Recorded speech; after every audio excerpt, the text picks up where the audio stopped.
So the social dimension, this is the Inclusive дейміз ғой.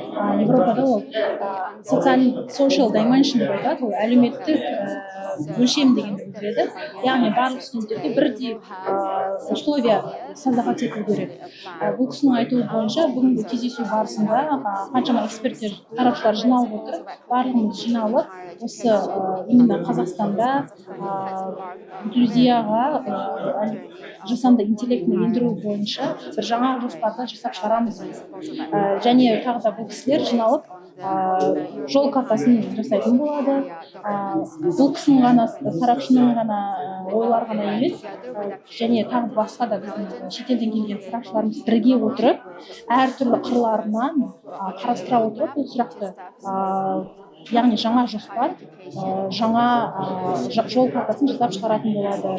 Бұл жаңа жол картасын планды жасап шығаратын кезде біз бұл кісілер ИХЕА дейтін организация бар, яғни Европа жоғары білім беру бойынша организация бар. Сол организацияның құжаттарын пайдаланатын болады жоғары білім беру саласындағы.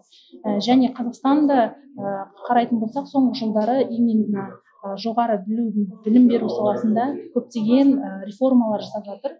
Сондықтан бүгінгі жиналып отыру осы конференциямыз өте маңызды болып табылады деп айтты. Well, in Kazakhstan, like көптеген елдерді алып қарайтын болсақ, соның ішінде Қазақстан елі де бұл жасанды интеллектіні енгізуде бастапқы қадамдарда ғана тұр, яғни жаңадан ғана бастап келе жатыр.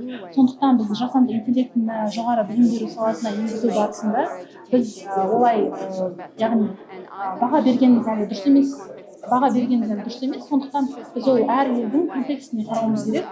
Олардың жоғары білім беру саласы қандай, олардың деңгейлері қандай.